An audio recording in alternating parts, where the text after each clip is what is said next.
A critical summit on Ukraine is set for tomorrow in Minsk, Belarus. Leaders of Germany and France will meet with Russia's Vladimir Putin and Ukrainian President Petro Poroshenko to try and broker an immediate ceasefire and a plan for long-term peace in the region. The talks come as the U.S. and Canada warn that the costs for Russia will rise if it continues aggressive actions. Will Canada send weapons to Ukraine if a peace deal cannot be reached? What other options are on the table to help Ukraine defend itself against Russian rebels and regain, potentially even, Crimea? Joining me now from Winnipeg, James Bezan is the Parliamentary Secretary to the Minister of National Defence. He's been on this story a lot, obviously.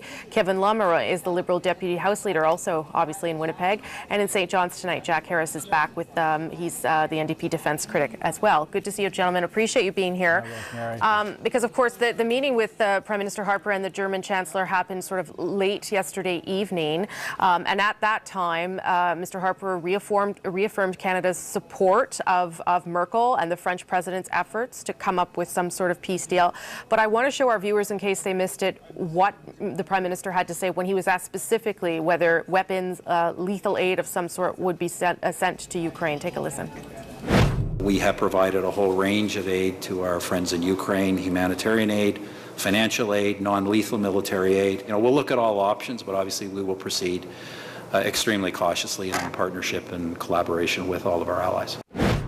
Okay, so let's start with you, James Bezan. Obviously, everything is on the table, I guess, according to the Prime Minister. Does that mean lethal military aid, just the same way that the President is alluding to as well? Look, Rosie, we have everything is open for discussion. But we want to see diplomacy succeed. We want to continue on ramping up sanctions and diplomatic isolation of President Putin and his kleptocracy that he has at the Kremlin. We have to penalize all those that are responsible for the aggression and fighting that we're seeing in the Donbass region of Ukraine. And so we have gone forward. We've provided a lot of aid, both financially. We've reopened free trade talks with Ukraine. We're dealing with their justice system. We're helping them with military police training. We signed the Joint Commission on Defense Cooperation and looking at reform of the defense system of the Ukrainian armed forces. So there's a lot that we have started down this path. We want to see Ukraine succeed, but really the only way for this fighting to stop is that there's one person that can do it, and that's President Putin himself. And so that's why our hopes and prayers are with Chancellor Merkel, President Poroshenko, and President Hollande as they meet with Vladimir Putin. But we know from history and what Putin's actions have been to date is every time that there's been an agreement signed, he's ignored it. And if they want to have peace right now, they just have to respect the Minsk peace agreement from September. Well, so then I'll get your opponents in, but you said it yourself. He didn't respect the last agreement. Even if he says tomorrow, I'll go ahead. This is a gentleman I'm not sure we take at our word at this stage. We have now estimates of 5,000 people dead, 10 civilians today. At what point does Canada, as this staunch defender of Ukraine, as you say enough is enough? Here's how you deal with it, and send in some soldiers, send in some military aid. We're extremely supportive of the Ukrainian government and the people of Ukraine. We've provided all sorts of winter gear, of field hospitals, medical equipment, night vision goggles, flat jackets, boots, and helmets. We fitted out now over 30,000 of their troops. But we will continue to stand with them and work in concert with our allies. But as the Prime Minister said, we have to look at the situation in a very cautious approach, because we are dealing with an individual and Vladimir Putin, as well as those that are around him, that may not be that reasonable, and they are a nuclear threat. And we don't want to see us slide into another Cold War. But we do, at the same time, we're going to make sure that Ukraine has the ability to protect themselves, that they have the ability to deal with this aggression coming from Russia. And as we said, as Prime Minister said, Canada will never, ever recognize any part of Ukraine becoming part of the Russian Federation. Okay, let me bring in Jack Harris. Jack Harris, obviously, there is sort of a global push and sort of everyone taking a step back to let this meeting tomorrow unfold. But would your party support arming Ukrainian troops so that they can better fight back against the Russian aggressors? Well, no country is advocating that today. As Prime Minister said, we have to be very cautious here. We agree with the support that's being given to Ukraine, and a lot of it has been outlined by Mr. Bezan here. But we will continue that support, but not with arms, and that's what we agree with that position. Angela Merkel and Mr. Hollande and Britain and all of the countries are supporting this major diplomatic effort, and I don't think we can say that this is half-hearted or it's at a very serious level. Angela Merkel knows Putin, knows how to speak his language, Russian, of course, and I think these are serious diplomatic efforts, and I think that they should be given every opportunity to succeed. I agree. And the fact that she made the trip across the Atlantic to visit President Obama yesterday and to see Prime Minister Harper means that they're all on the same page. I don't think we can second guess what's going on behind closed doors here, but I think we've seen warnings from even General Breedlove about the consequences of arming the Ukrainian army, and I think we do have to be careful as to where actually this leads. But Mr. Harris, if your party was in government, would you keep that option on the table, or should it not be on the table at all? Our party would be doing exactly what's being done right now, which is to ensure that every effort is made to do diplomacy. But we would go one step further, because our government has been criticized by us many times for failing to follow through on the sanctions that Britain and France has with there's at least 3 individuals who are doing business with Canada. We're leaving them off the sanctions list for some reason. The government has not explained it, and they haven't moved on. Okay, I'll let James Bezan respond to that in a minute, but let's get Kevin Lamoureux in on that conversation. Obviously, this meeting is going to play out tomorrow, but would your party support at least keeping the idea of sending arms to Ukraine on the table if this doesn't pan out?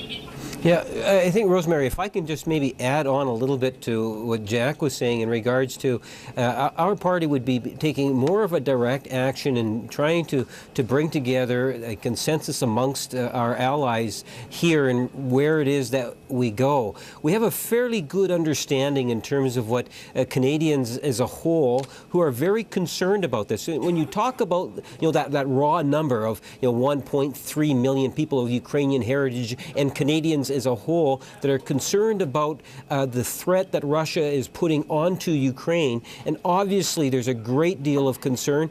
We want to try to bring in some hope into it, like there's the opportunity through the meetings that are going to be taking place. Commend both France and Germany in taking this initiative. Hopefully something will come out of it that will be positive.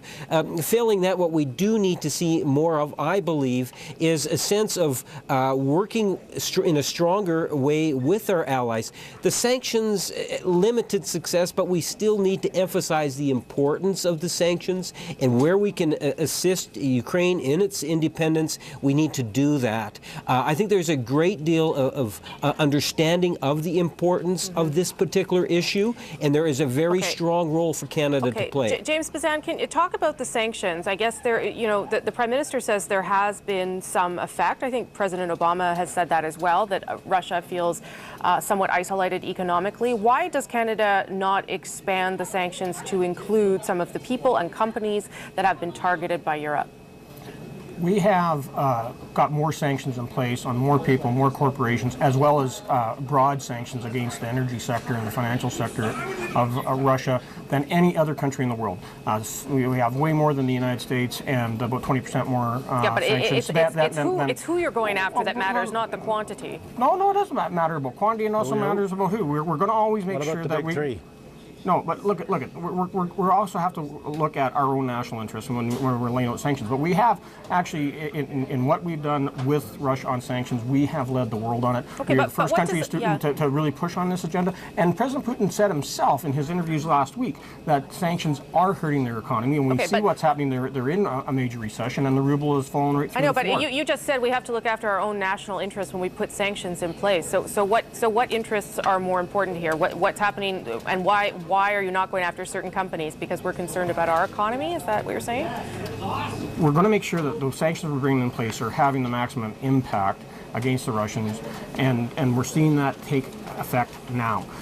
you know, we're going to continue to move, and you know, to go back to what was just being said by Kevin, we are definitely part of the inner circle. Like having Chancellor Merkel come and see both President Obama and Prime Minister Harper, she's seeking our counsel and advice on how she moves in tomorrow's meeting with President Putin and President Hollande and President Poroshenko. So this is very much a broad discussion, and is one that we're going to continue to work very closely with our European allies and NATO allies as we deal with this issue. And just one other thing, we under NATO, look at all the work that we've already done in bringing forward the NATO Maritime Task Force with the HMCS Fredericton. We have been doing Baltic air policing with our CF-18s, as well as have a full company of soldiers that are on operations in Germany and Poland in exercises to show that we have our resolve to defend NATO.